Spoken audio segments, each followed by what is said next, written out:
സാധാരണക്കാരുടെ കുടുംബ വസ്ത്രാലയം ഷാദി സിൽക്സ്.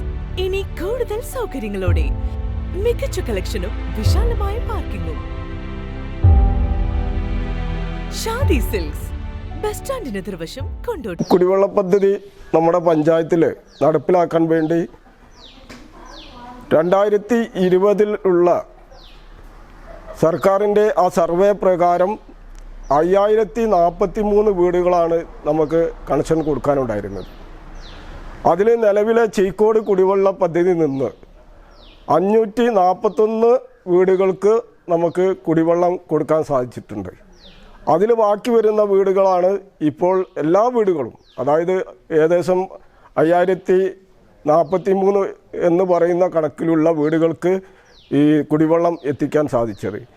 അതിന് നമ്മുടെ 37.38 കോടി രൂപയും അതുപോലെ ഒരു സ്റ്റേറ്റ് പ്ലാൻ ഒരു 5 കോടി രൂപയും ഉൾപ്പെടുത്തിയിട്ടാണ് ഈ പദ്ധതി ഇത്രയും വലിയ വിജയകരമായിട്ട് നമുക്ക് പൂർത്തീകരിക്കാൻ സാധിച്ചത്. അതിന് നമ്മുടെ ബഹുമാന്യനായ MLA TV ഇബ്രാഹിം സാറ് വളരെയധികം ഞങ്ങൾക്ക് സപ്പോർട്ട് നൽകിയിട്ടുണ്ട്. അതുപോലെ തന്നെ നേരത്തെ പറഞ്ഞതുപോലെ നമ്മുടെ വിവിധ രാഷ്ട്രീയ പാർട്ടി പ്രതിനിധികൾ, അതുപോലെ ഇതിൻ്റെ ഉദ്യോഗസ്ഥന്മാർ, ജലജീവ മിഷൻ ഉദ്യോഗസ്ഥന്മാർ, അതുപോലെ വാട്ടർ അതോറിറ്റി ജീവനക്കാർ എല്ലാവരും വളരെ സഹകരണത്തോടു കൂടി ഈ പഞ്ചായത്ത് ഭരണസമിതിയോടൊപ്പം ചേർന്ന് നിന്നതുകൊണ്ടാണ് നമുക്ക് ഈ വിജയം കൈവരിക്കാൻ സാധിച്ചത്. അതെ, മുതുവല്ലൂർ പഞ്ചായത്ത് എന്ന് പറഞ്ഞാൽ ഏറ്റവും ചെങ്കുത്തായ പ്രദേശം ഉൾക്കൊള്ളുന്ന ഒരു പഞ്ചായത്ത് കൂടിയായിരുന്നു. എന്നാൽ കുടിവെള്ളത്തിന് ഏറ്റവും അധികം പ്രയാസം അനുഭവിക്കുന്ന 40-40ഓളം SC കുടുംബങ്ങളുള്ള ഒരു 29,000 ജനസംഖ്യയുള്ള ഒരു 6,000ഓളം വീടുകളുള്ള ഒരു പഞ്ചായത്താണ് മുതുവല്ലൂർ. നമുക്കറിയാം, നേരത്തെ ബ്ലോക്ക് പഞ്ചായത്തിൽ കുഴൽക്കിണർ സ്ഥാപിക്കുവാൻ വേണ്ടി പ്രൊജക്റ്റ് വെക്കുകയും മലപ്പുറം വാട്ടർ അതോറിറ്റി മലപ്പുറത്തുള്ള ഗ്രൗണ്ട് വാട്ടർ ഡിപ്പാർട്ട്മെൻറ്റ് ഇതിവിടെ വന്ന് പരിശോധിക്കാൻ സമയത്താണ് ഭൂഗർഭജലത്തിൻ്റെ ലഭ്യതക്കുറവ് അവർ റിപ്പോർട്ട് ചെയ്യുന്നത്. പിന്നീടാണ് ഗത്യന്തരമില്ലാത്തൊരവസ്ഥയിൽ മുന്നോട്ട് പോകുമ്പം ഓരോ തവണയും ഗ്രാമപഞ്ചായത്തുകൾ വർഷാവർഷം ഭീമമായ ഒരു തുക കുടിവെള്ളത്തിന് വിനിയോഗിക്കാൻ വേണ്ടി മാറ്റിവെക്കേണ്ട ഒരു ഗതികേടുള്ള ഒരു ഗ്രാമപഞ്ചായത്ത് കൂടി ആയിരുന്നു മുതുവല്ലൂർ. അപ്പോഴാണ് നേരത്തെ നിങ്ങൾക്കറിയാം, ഡെൻമാർക്ക് ഗവൺമെൻറ്റിൻ്റെ സഹായത്തോടു കൂടി ആ കാലഘട്ടത്തിലൊക്കെ ഈ ഒരു പദ്ധതി, ചീക്കോട് കുടിവെള്ള പദ്ധതി 8 പഞ്ചായത്തും 2 മുനിസിപ്പാലിറ്റിയാണെന്ന എൻ്റെ ഓർമ്മ. ആ കാലഘട്ടത്തിൽ 55,000ഓളം കുടുംബങ്ങൾക്കുള്ള ഒരു പ്രൊജക്റ്റ് ആ കാലഘട്ടത്തിൽ മുന്നോട്ട് വരികയും പിന്നീട് അത് LIC ഏറ്റെടുത്തിട്ട് ഒരു പരിധി വരെ LICക്ക് മുന്നോട്ട് പോകാൻ കഴിഞ്ഞ് ആ പദ്ധതി ഇവിടെ ഉപേക്ഷിക്കപ്പെട്ടു പോയി. കാലങ്ങളോളം ആ പദ്ധതി അങ്ങനെ കടന്ന് പിന്നീട് വന്ന MLA, Kondotty MLA K. Muhammad ഉണ്ണി ഹാജിയാണ് ഈ ചീക്കോട് കുടിവെള്ള പദ്ധതി പുനഃസ്ഥാപിക്കാൻ വേണ്ടി ആവുന്ന പരിശ്രമം മമ്മുണ്ണി ഹാജിൻ്റെ ഭാഗത്തുനിന്ന് ഉണ്ടായി എന്നുള്ളൊരു വസ്തുത. ആ കാലഘട്ടത്തിലൊക്കെ ഈ 60,000 കുടുംബങ്ങളെ വീട്ടിൽ ഏതൊരക്കാലം എത്തുന്നൊക്കെ എല്ലാവർക്കും വളരെയധികം ആശങ്ക ഉണ്ടായിരുന്നു എന്നൊരു വസ്തുത.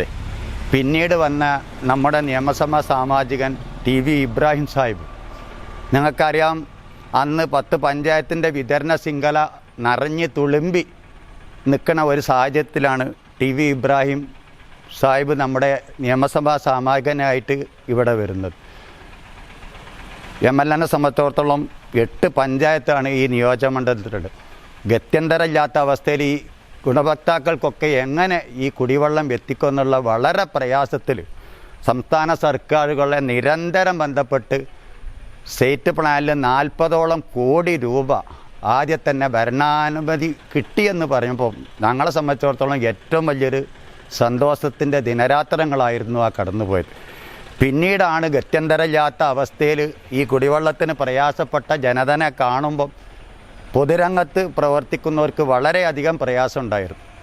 ആ സമയത്താണ് 2020 ജലജീവൻ മിഷൻ എന്ന സംവിധാനം കേന്ദ്ര സർക്കാരിൻ്റെ ഇന്ത്യ ഒന്നായിട്ട് നടപ്പാക്കുന്ന 50% കേന്ദ്ര ഗവൺമെൻറ്റും 25% സംസ്ഥാന ഗവൺമെൻറ്റും 15% ഗ്രാമപഞ്ചായത്തും 10% ഗുണഭോക്തൃ വിഹിതവുമായി ഒരു സംവിധാനം വന്നപ്പോഴാണ് ഞങ്ങളെ സംബന്ധിച്ചിടത്തോളം ഈ ആശങ്കയ്ക്ക് ഒരു പരിധി വരെ വന്നത്.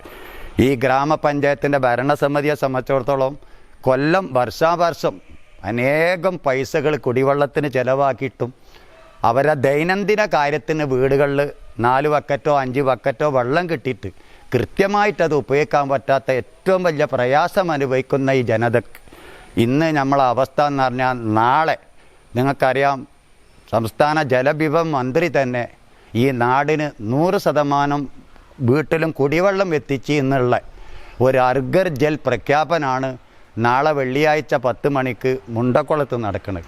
ഞങ്ങളെ സംബന്ധിച്ചിടത്തോളം ഈ നാട്ടിലെ മുഴുവൻ ജനങ്ങൾക്കും ഈ ഭരണസമിതിൻ്റെ നിരന്തര ഇടപെടലുകൾ കൊണ്ട് 100% വെള്ളം എത്തിച്ച ഒരു പഞ്ചായത്ത് എന്നുള്ളതിലേക്ക് ആ പ്രഖ്യാപനം നടക്കുമ്പം ഈ നാട്ടിലെ ജനതയ്ക്ക് അത് വലിയ ഒരു ആശ്വാസമായ ഒന്നാണ് എന്നുള്ളതാണ് നമ്മൾക്ക് പറയാനുള്ളത്.